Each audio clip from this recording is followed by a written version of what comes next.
Sir, you need to move to the back. This section is for our premium passengers only. The flight attendant's voice carried across the cabin as cameras started rolling. David Wright looked up from his phone, his expression unchanged. He wore faded jeans, a gray hoodie, and carried a worn leather briefcase. Nothing about him screamed wealth or power. To everyone watching, he was just another passenger being told he didn't belong. The woman standing over him. Sarah Mitchell tapped her tablet impatiently. "Sir, did you hear me? You're in the wrong section." David held up his boarding pass. "Seat 1A, first class." Sarah's eyes narrowed. "That has to be a mistake. Let me see your ID." Around them, 12 passengers had their phones out. Twitter user at Skywatcher was already live tweeting the confrontation. Have you ever watched someone's entire world change in 45 minutes? Because these real-life stories and black stories show how touching stories can become life stories that reshape entire industries. The departure board above Gate 23 flashed red. Flight 447 to Chicago, boarding complete in 37 minutes. Sarah examined David's boarding pass like it was counterfeit currency. Her colleague Jessica approached from the galley. "Problem," Jessica whispered loud enough for nearby passengers to hear. "This gentleman seems confused about his seat assignment," Sarah replied, her tone suggesting David was either lying or incompetent. David remained seated, buckled in briefcase at his feet. "Ma'am, I understand there might be confusion. Could you please check your system?" Sarah's fingers flew across her tablet. She frowned, tapped it again, then shook her head. "Sir, our records show you purchased an economy ticket. You'll need to move to your correct seat in coach." "That's incorrect," David said quietly. He pulled out his phone and showed her his mobile boarding pass. "First-class seat 1A paid for 3 weeks ago." An elderly white man in seat 2A leaned forward. "Son, maybe you should just take your real seat. No need to cause trouble." Sarah nodded approvingly. "Exactly, sir. Are you sure you didn't mean to book coach? These mistakes happen when people aren't familiar with the booking process." The condescension hung in the air like smoke. David's jaw tightened almost imperceptibly. He reached into his briefcase and retrieved a platinum airline status card, placing it on the tray table. 340,000 miles flown with Atlantic Airways, he said. Platinum status for 6 consecutive years. Sarah barely glanced at it. "Anyone can get those cards online now. Sir, I'm going to need you to gather your belongings and move to your assigned seat." At Skywatcher's fingers moved rapidly across her phone screen. "Live black passenger being systematically humiliated on Atlantic Airways Flight 447. This is insane Atlantic discrimination." The tweet was retweeted 47 times in 2 minutes.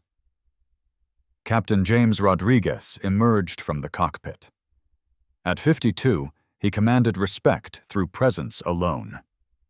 His silver hair was perfectly styled, his uniform pressed to military precision.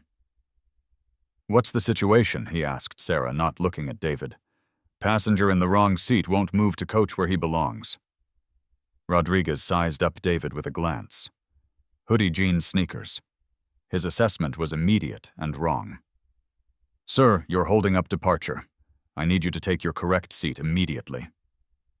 David looked up calmly. "Captain, I'm in my correct seat. First class 1A. Here's my boarding pass, my ID, and my frequent flyer card." Rodriguez didn't look at any of them. "Son, I've been flying for 15 years. I know when someone's trying to scam and upgrade. Sarah, call ground security." The passengers in first class shifted uncomfortably. A woman in 3B started recording with her phone. A businessman in 4A looked up from his laptop frowning. David pulled out his phone and began recording. "For the record, it's 2:47 p.m., flight 447. I'm being asked to leave my paid first-class seat despite having proper documentation." "Sir, put that phone away," Rodriguez commanded.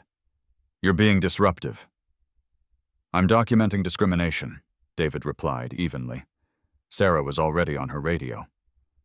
Ground control, we need security at gate 23. Passenger refusing to comply with crew instructions. The man in 2A shook his head. Just move to coach, buddy. You're making this harder than it needs to be. But the woman in 3B spoke up.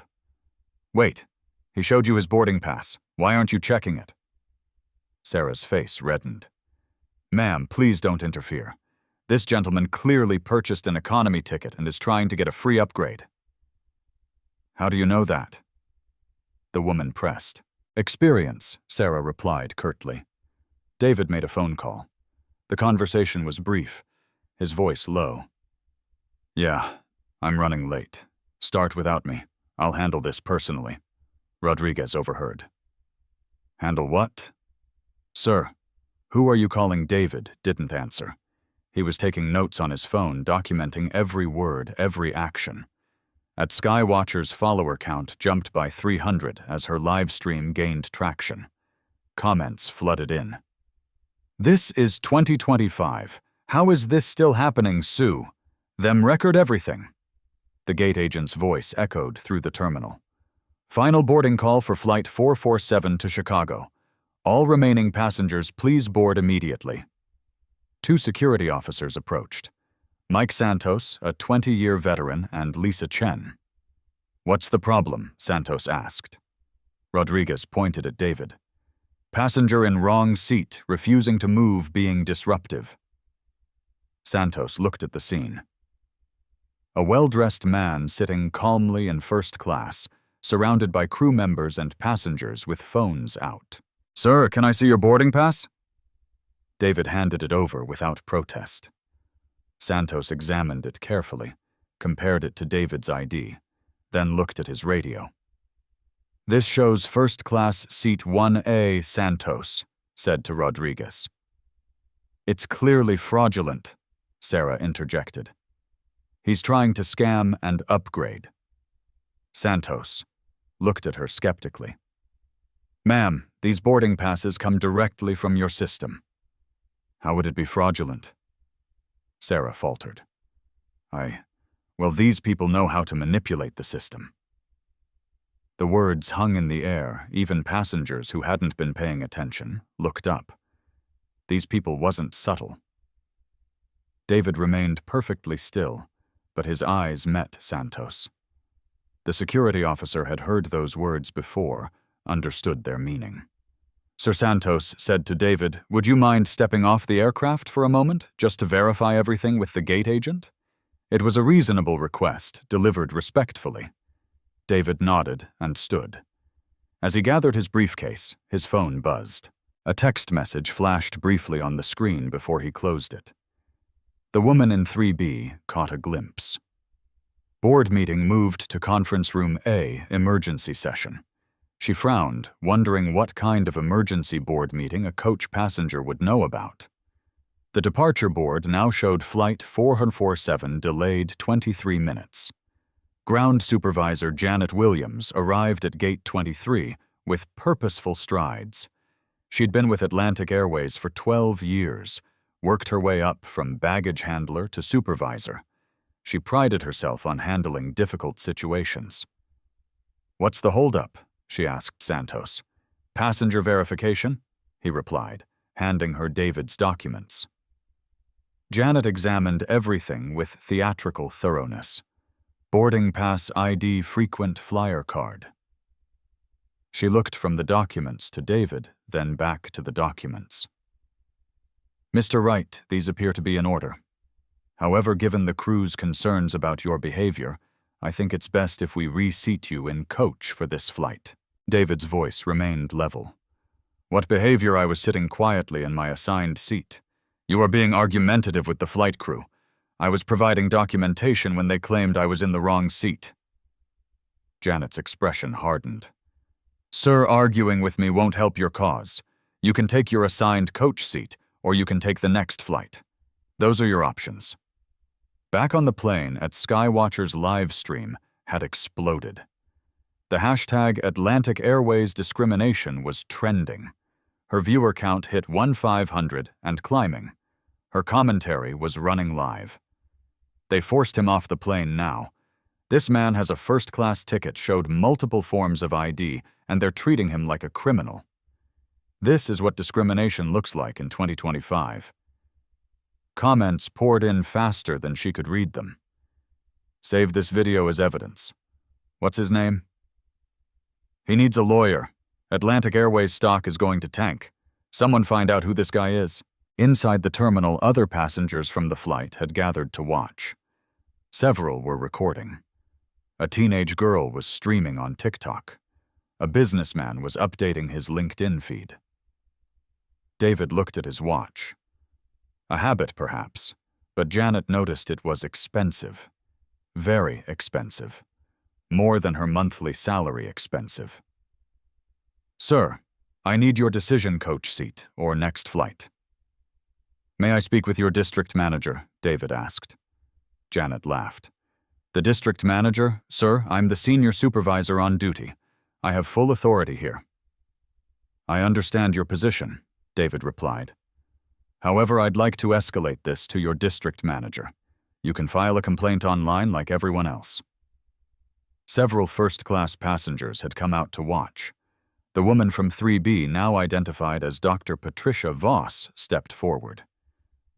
"Excuse me, but I was on that plane." This man was sitting quietly in his seat. He showed his boarding pass, his ID, everything. Why exactly is he being removed? Janet turned to her. "Ma'am, this is between us and Mr. Wright. Please return to your seat." "I'm a paying customer too," Dr. Voss replied. "And I'm witnessing what appears to be discrimination." A businessman from first class joined her. "I saw the whole thing. The flight attendant never checked his documents properly. She just assumed he was in the wrong seat." Janet felt the situation slipping away from her. More passengers were gathering, phones were everywhere. She needed to reassert control. "Sir," she said to David, "you can take the coach seat I'm offering, or you can leave the airport. Those are your only options." David pulled out his phone and made another call. This one lasted 47 seconds. His voice was too low for most people to hear, but Dr. Voss was close enough to catch fragments. "Urgency board meeting, conference room A now." Dr. Voss frowned. "Board meeting." David ended the call and addressed the gathered crowd. "Ladies and gentlemen, I apologize for this delay. I know you all want to get to Chicago on time." His tone was different now, more authoritative. Several passengers noticed the change. Janet sensed something shifting. "Sir, who are you calling my office?" David replied simply, "Your office?" David reached into his briefcase and withdrew a business card holder. He selected one card and handed it to Janet. She read it, and her face went pale. "David Wright, Chief Executive Officer, Wright Enterprises." The gathered passengers pressed closer, trying to see. Dr. Voss read over Janet's shoulder and gasped. "My God," she whispered. The businessman from first class pulled out his phone and started Googling. His eyes widened as he read. "Holy shit," he muttered. "Wright Enterprises, they're worth billions." At Skywatcher caught the exchange on her live stream. Wait. Did someone just say billions? Chat, what's happening? Who is Wright Enterprises? Her viewers were already researching. Wright Enterprises just announced a $2.4 billion revenue year. They own like 847 companies. This guy isn't just some random passenger. Atlantic Airways is about to get sued into oblivion. Janet stared at the business card. Her hands were shaking slightly. "Mr. Wright, this doesn't change anything. You were being disruptive." But her voice lacked conviction now. David looked at his watch again. "In about 3 minutes, you're going to receive a call from your headquarters. I suggest you answer it. What kind of call? The kind that comes from your board of directors." The crowd had grown to about 30 people. Airport security was trying to manage the situation, but the live streams were multiplying. Atlantic Airways discrimination had over 2,000 tweets now. Captain Rodriguez appeared looking flustered. "What's going on out here? We need to depart." Santos filled him in quietly. Rodriguez's expression changed as he listened. CEO of what? Rodriguez asked. Wright Enterprises, Santos replied, "Major corporation, billions in revenue." Rodriguez looked at David with new eyes. The hoodie and jeans didn't look so casual anymore. They looked like the outfit of someone who didn't need to impress anyone. Janet's radio crackled. "Supervisor Williams, please contact headquarters immediately, priority 1. She looked at David, who checked his watch again. "Right on schedule," he said quietly. Dr. Voss stepped closer to David. "Sir, I'm sorry this happened to you. This is completely unacceptable." "Thank you," David replied. "But this isn't about me anymore." "What do you mean?" David looked around at the crowd, at the phones, recording everything at the airport security, trying to manage a situation that had grown beyond their control. "This is about making sure it doesn't happen to anyone else." At Skywatcher's live stream viewer count hit 3,000. Major news outlets were starting to pick up the story. Atlantic Airways' stock price, which had been stable all day, dropped by 1.2% in the last 15 minutes. Janet's radio crackled again. "Supervisor Williams' CEO Patricia Vance needs to speak with you immediately." Janet looked at David, then at the business card in her hand, then at the crowd of witnesses recording everything. "This is about to get very interesting," Dr. Voss muttered to the businessman beside her. David opened his briefcase and pulled out a folder. Inside were documents that would change everything. "Actually," he said to Janet, "there's something else you should know." The crowd leaned in, sensing that whatever came next would be the moment everything changed. David's phone buzzed with a text. "Board is assembled awaiting your call." He looked up at Janet, at Captain Rodriguez, at Sarah, who had joined them from the plane. "Shall we discuss this inside? I think you're going to want privacy for this conversation." The gate area had transformed into an impromptu amphitheater. Passengers sat on chairs, stood against windows, and leaned against pillars. The live streams had multiplied. At Skywatcher now had 4,000 viewers. 3 other passengers were streaming simultaneously. David stood calmly in the center, his briefcase open documents arranged methodically on a nearby chair. "Ladies and gentlemen," he began, his voice carrying easily across the space. "I want to apologize for the delay. I know many of you have connections to make, families to see, business to conduct." Janet Williams stood frozen. Patricia Vance's direct number displayed on her phone screen. She hadn't made the call yet. "Before we resolve this situation," David continued, "I think everyone deserves to understand what's really happening here." He pulled out a leather portfolio and opened it. The first document was a stock ownership certificate. 6 months ago, Wright Enterprises acquired a 23% stake in Atlantic Airways. The words hit the crowd like a physical force. Gasps, muttered curses, someone saying, "No way," loud enough for everyone to hear. Captain Rodriguez stepped forward. "That's impossible. I would have heard about a major acquisition like that." David looked at him calmly. "Captain Rodriguez, you've been with Atlantic Airways for 15 years. Excellent safety record, by the way. I've reviewed your file." Rodriguez's face went white. "You've reviewed my file. Wright Enterprises reviews all key personnel files for companies in our investment portfolio. Standard due diligence." Sarah Mitchell, who had been lurking at the edge of the crowd, suddenly understood the magnitude of what had just happened. She discriminated against someone who effectively owned nearly a quarter of the airline. Dr. Voss was recording with her phone, but she lowered it slightly. "Mr. Wright, are you saying you own part of Atlantic Airways 23%? David confirmed. which makes Wright Enterprises the second largest shareholder. He pulled out another document. Atlantic Airways, fiscal year 2024. Total revenue, $8.2 billion. Wright Enterprises investment, $1.9 billion. The businessman from first class was frantically taking notes. This is incredible. This guy isn't just wealthy, he's one of the owners of the airline. At Skywatcher's stream was exploding with comments. He owns the airline. This is the best plot twist ever. Atlantic Airways is so screwed. Someone's getting fired in real time. David reached into his briefcase again. There's more context you should have. He produced a thick folder labeled Atlantic Airways Corporate Account Summary. Wright Enterprises books approximately 847 flights per year with Atlantic Airways. Our annual travel expenditure with this airline, $1.2 million. Janet finally found her voice. Mr. Wright? I had no idea. Of course you didn't, David interrupted gently. That's the point.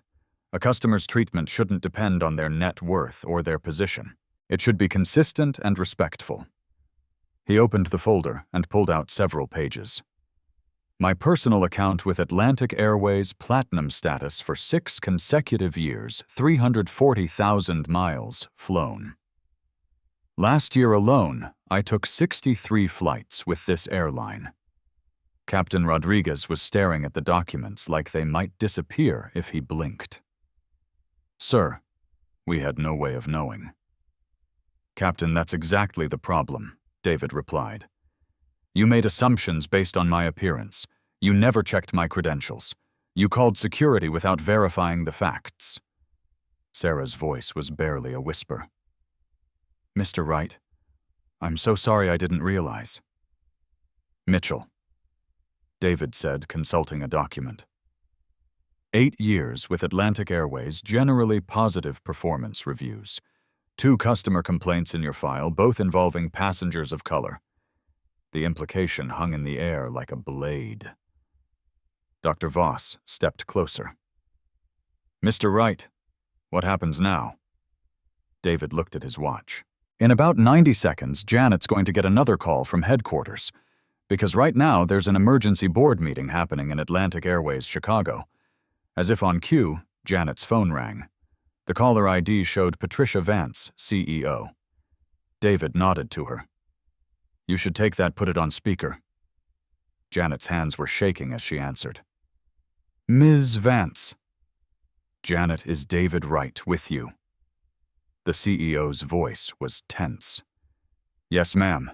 Put him on the phone now. David stepped forward. Hello, Patricia? David, I just got out of an emergency board meeting. What the hell is happening at Gate 23? The crowd pressed closer. This was better than any movie. Patricia, I'm on Flight 447 to Chicago. I was denied service and removed from my paid first-class seat due to what I can only characterize as racial discrimination. Silence on the other end of the call. Then please tell me you're joking.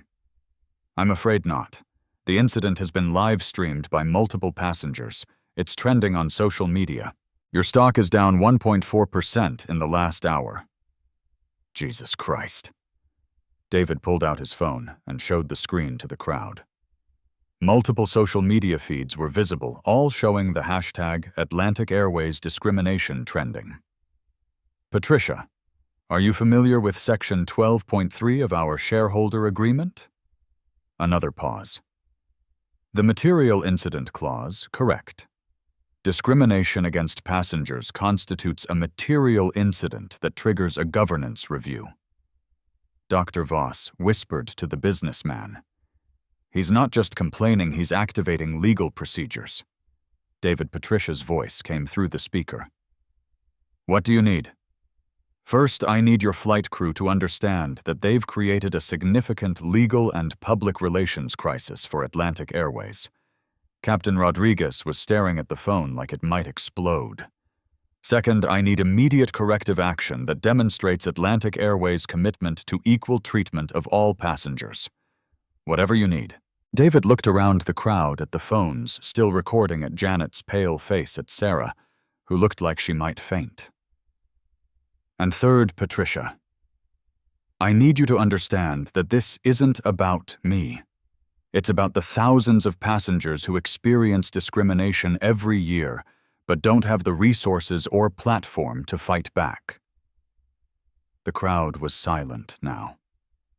Even the live stream comments had slowed as people absorbed what they were witnessing.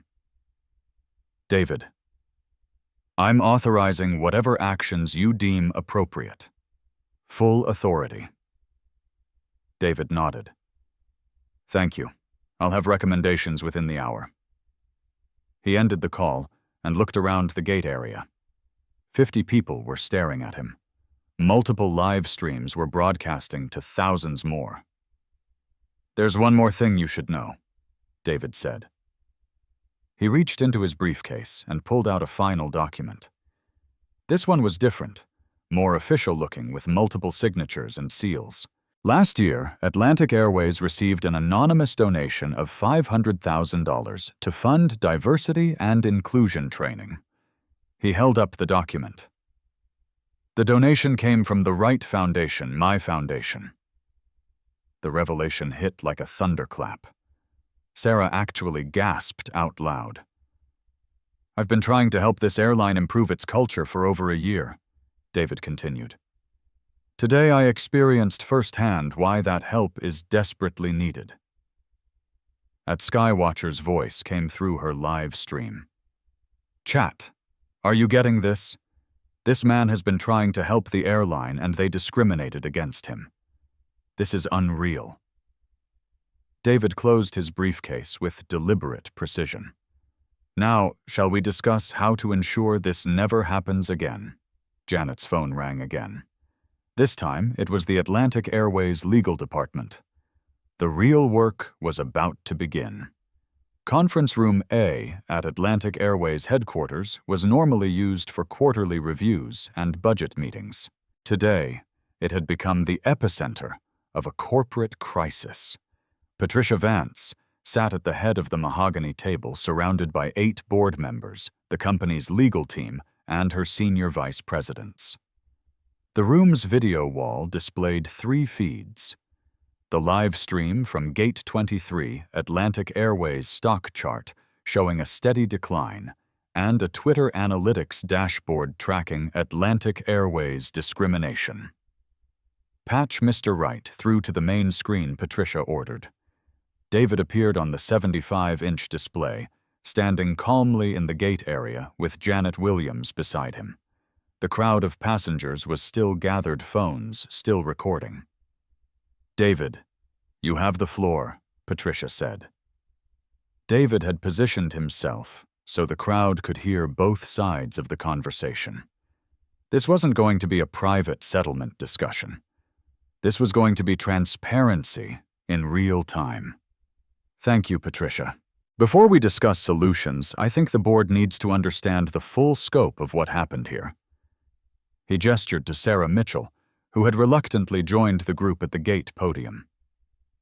Ms. Mitchell, would you please tell the board what you said when you first approached me? Sarah's voice was barely audible. I told you that section was for premium passengers only, despite the fact that I was holding a first-class boarding pass, yes. And when I showed you my platinum frequent flyer card, I said anyone could get those cards online. Board member David Kim leaned forward in Chicago. Ms. Mitchell, what made you assume Mr. Wright's documents were fraudulent? The question hung in the air. Sarah looked around desperately, seeking an escape from a truth everyone already knew. David answered for her. I'll save Ms. Mitchell the discomfort of answering. She made assumptions based on my appearance. A black man in casual clothes couldn't possibly belong in first class. Patricia rubbed her temples. David, what are your immediate demands? Let me present the facts first.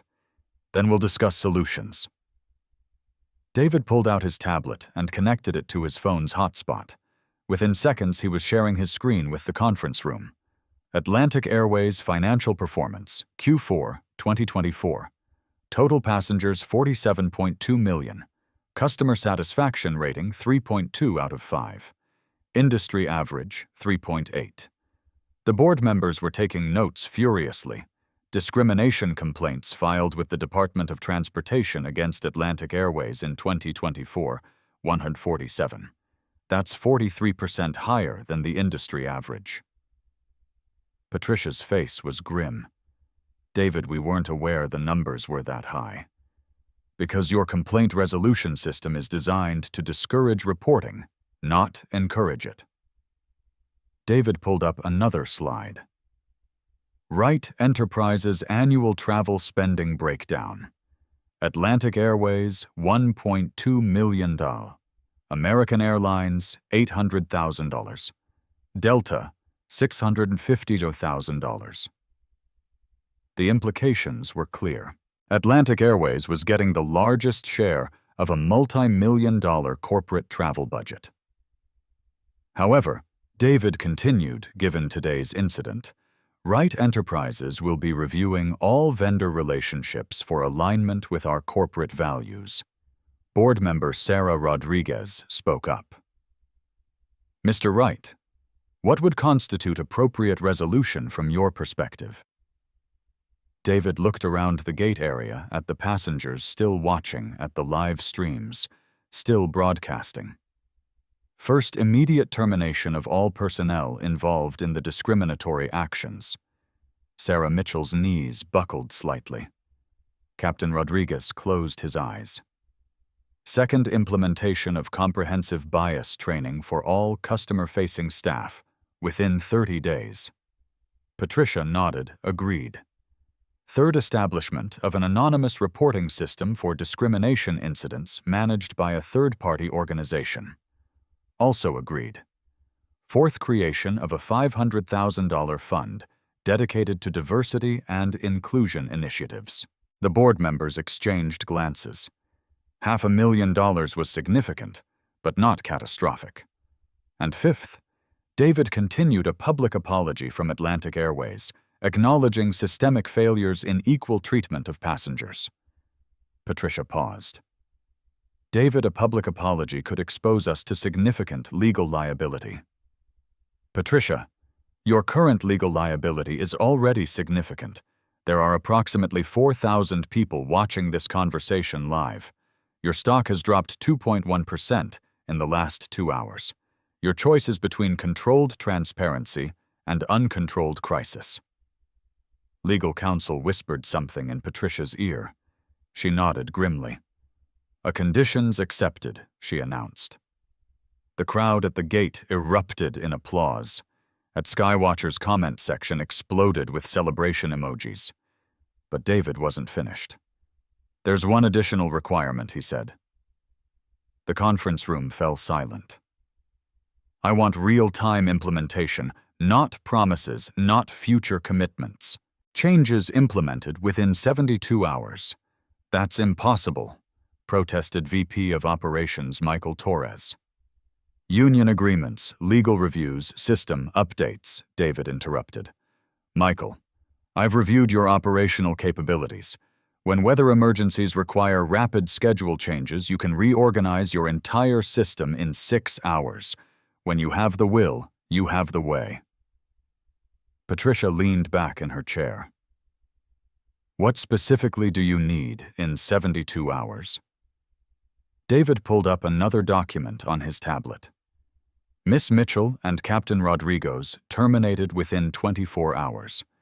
Replacement training materials developed and deployed within 48 hours. Anonymous reporting system operational within 72 hours. And if we can't meet that timeline, David looked directly into the camera. Then Wright Enterprises will divest our Atlantic Airways holdings and recommend that our network of partner companies do the same. The threat was devastating. Wright Enterprises wasn't just a large investor. They were connected to dozens of other corporations that collectively represented millions in annual travel spending. Board member Jennifer Walsh asked Mr. Wright, "How do we know these changes will be sufficient?" "You don't," David replied. "But you'll have quarterly reviews with independent auditors to track progress. Full transparency, public reporting." Patricia looked around the conference room.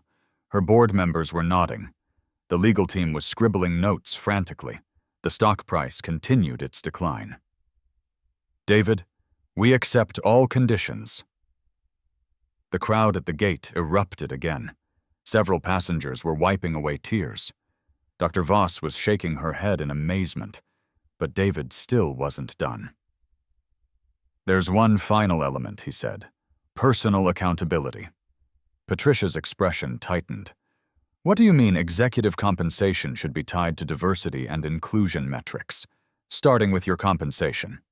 "Patricia." The conference room went dead silent. 20% of executive bonuses tied to measurable improvements in equal treatment outcomes, quarterly assessments, public reporting. Patricia stared at the screen for a long moment.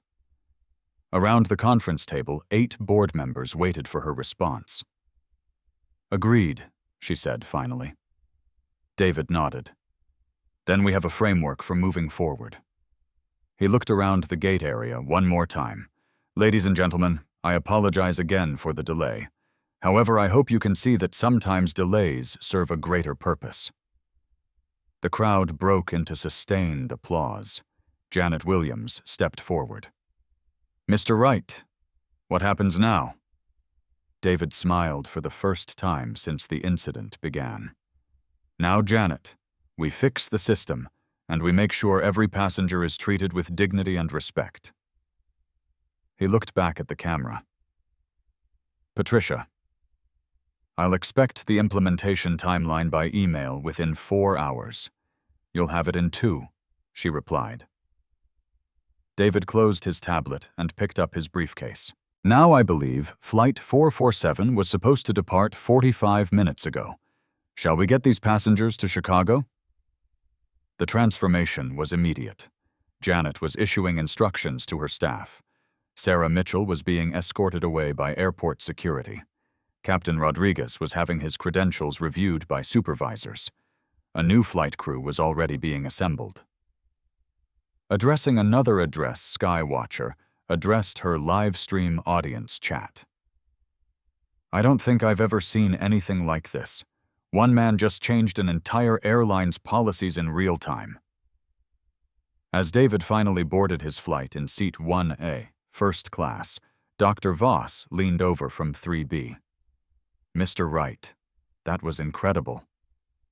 How did you stay so calm through all of that?" David settled into his seat and opened his laptop. "Dr. Voss, anger is temporary. Systems change is permanent. I'd rather build something lasting than just vent frustration." The plane pushed back from the gate, 53 minutes late. But it was carrying more than passengers to Chicago. It was carrying the promise of change. 71 hours later, David Wright sat in his Chicago office, reviewing implementation reports from Atlantic Airways. His assistant, Maria Santos, had arranged the documents chronologically on his mahogany desk. "The termination letters were executed yesterday," Maria reported. Sarah Mitchell and Captain Rodriguez were dismissed with cause. Janet Williams was demoted to training coordinator and will undergo mandatory sensitivity counseling. David nodded, reviewing the documentation.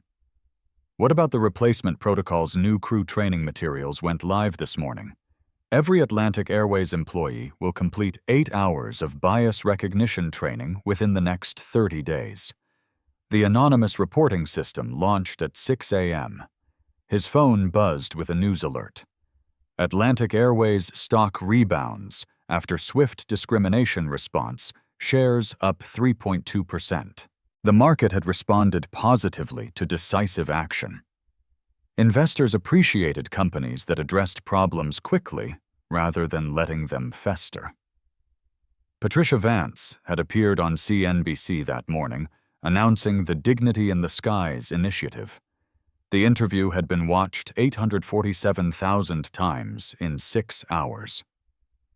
Mr. Wright's experience was unacceptable, she had said directly to the camera. But his response showed us how to turn a failure into an opportunity for meaningful change. The anonymous reporting system had already logged its first complaint. A passenger on Flight 892 reporting discriminatory treatment by ground staff in Denver. The complaint was being investigated by a third-party firm within hours, not weeks. David's computer chimed with an incoming video call.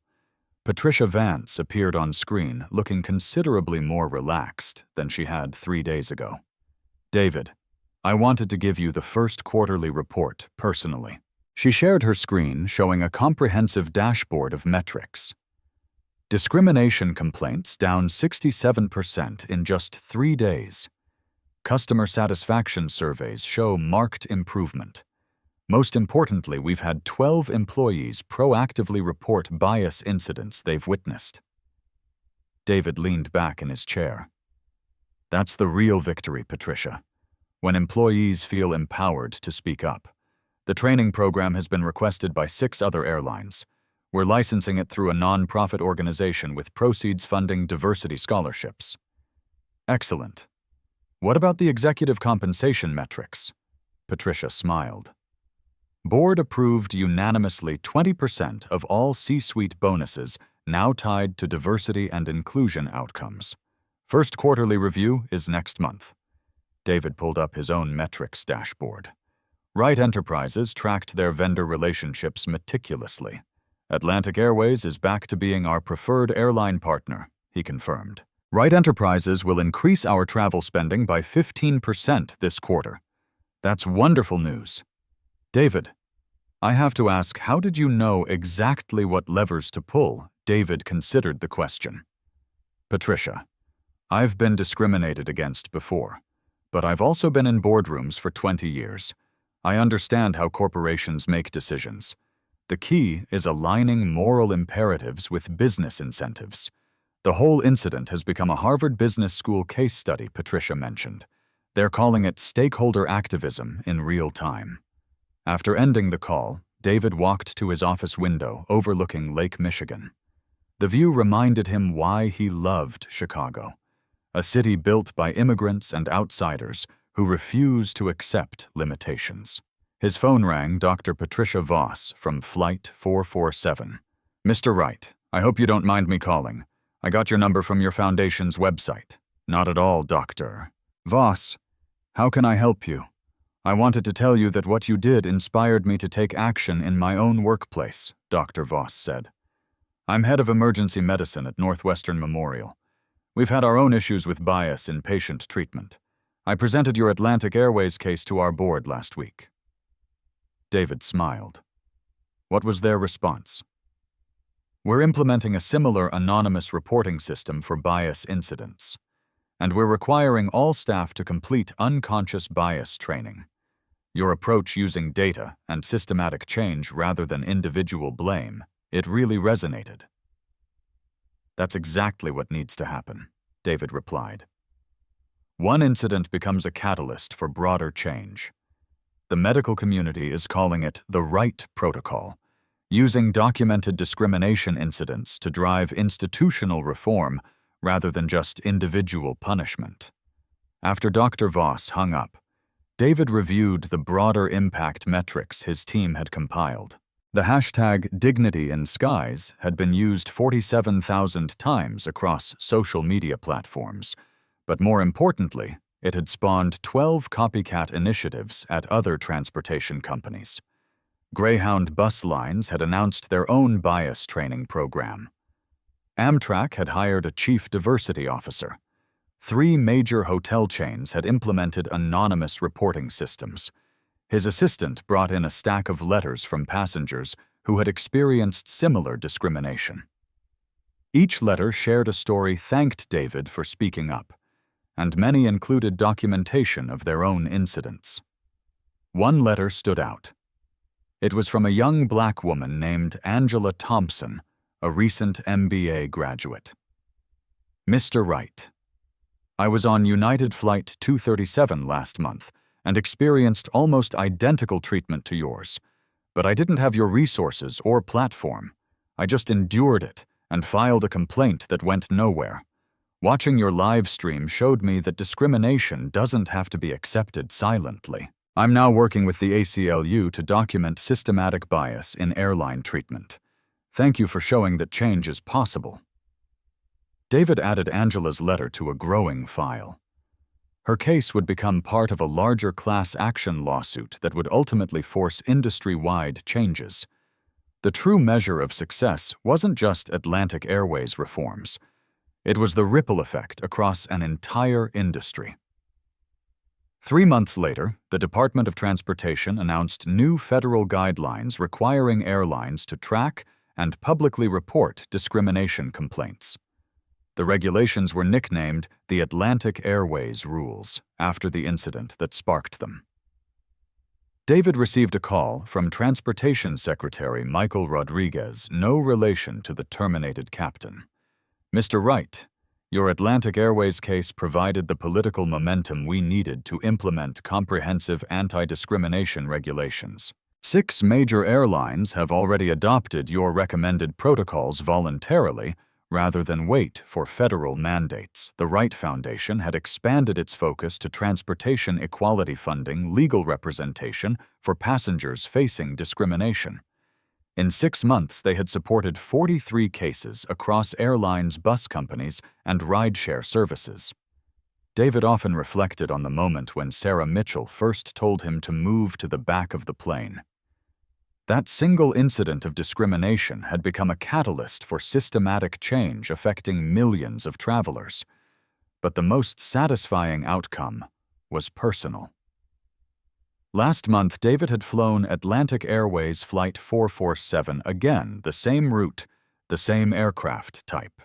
The flight attendant, a young black man named Kevin, had welcomed him aboard with genuine respect. "Mr. Wright, it's an honor to have you flying with us today. Is there anything I can do to make your flight more comfortable?" David had looked around the first-class cabin and noticed the diversity of passengers. Different races, ages, clothing styles, all being treated with equal professionalism and respect. "Kevin, you're already doing everything perfectly. That was the real victory, not the corporate policy changes, or the media attention, or the stock price recovery. It was the simple fact that the next passenger who looked like David, or didn't look like him, would be treated with dignity. The transformation was complete. The system had changed. 2 years after Flight 447, David Wright stood at the podium of the National Civil Rights Museum in Memphis, delivering the keynote address for their annual Transportation Equality Summit. The auditorium was packed with 800 attendees, more seats than the airline executives, civil rights lawyers, government officials, and activists. But David could see beyond the crowd to the millions watching the live stream. "Change doesn't require violence," he told the audience. "It doesn't require lawsuits or protests or public shaming. It requires documentation leverage and systematic thinking." He clicked to his first slide, a graph showing discrimination complaints across all major airlines. Since the Atlantic Airways incident, airline discrimination complaints have dropped by 71% industry-wide, not because discrimination disappeared overnight, but because airlines implemented systems to prevent it. The graph showed a dramatic decline starting in late 2025, continuing through 2026 and into 2027. This is what happens when you change systems instead of just punishing individuals. The audience included Sarah Mitchell, the former flight attendant, who had triggered the entire incident. After her termination from Atlantic Airways, she had undergone extensive bias training and now worked as a diversity consultant helping other companies avoid the mistakes she had made. She raised her hand during the Q&A session. "Mr. Wright, I'm Sarah Mitchell. I was the flight attendant on Flight 447. A murmur went through the crowd. This was unexpected. Sarah David said warmly, "Thank you for being here. I wanted to publicly apologize again. But more importantly, I wanted to thank you. Your response changed my life. I understand now how my unconscious biases hurt people. I've spent 2 years learning to be better." The crowd erupted in applause. This was the real power of systematic change. It could transform perpetrators into advocates. Sarah, your courage in facing your mistakes and working to prevent others from making them is exactly what this movement needs. David clicked to his final slide, a photo of Angela Thompson, the young woman who had written to him after her own discrimination experience.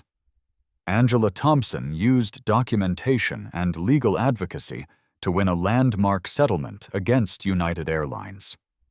That settlement funded bias training for 47,000 airline employees across the industry. The audience stood and applauded as Angela walked onto the stage. Angela's case proved that you don't need to be a CEO or a major shareholder to create change. You just need to be willing to document injustice and demand accountability. David looked directly into the live stream camera. These touching stories remind us that change happens when ordinary people refuse to accept discrimination as normal. When we document injustice systematically, when we demand accountability from institutions, when we use our economic power strategically. He paused, letting the words sink in. Every person watching this has experienced unfair treatment or witnessed it happening to others. Your stories matter. Your documentation matters. The live stream chat was flowing with personal experiences, commitments to action, and expressions of gratitude. If you've witnessed discrimination in transportation, document it, record it, report it, share your real-life stories. Because these Black stories and life stories become the foundation for systematic change. David concluded with a direct challenge. Don't just watch injustice happen. Don't just feel bad about it. Do something about it. Use the tools we've developed. Use the systems we've built. Help us create a world where everyone travels with dignity. The screen displayed the Transportation Equality Foundation's website and reporting tools. Share this video. Tell your friends about these resources. Subscribe to stay informed about our progress, because together we can ensure that what happened on Flight 447 was the last time, not just another time. The applause continued for 3 full minutes as the live stream viewer count hit 150,000. Change had become contagious.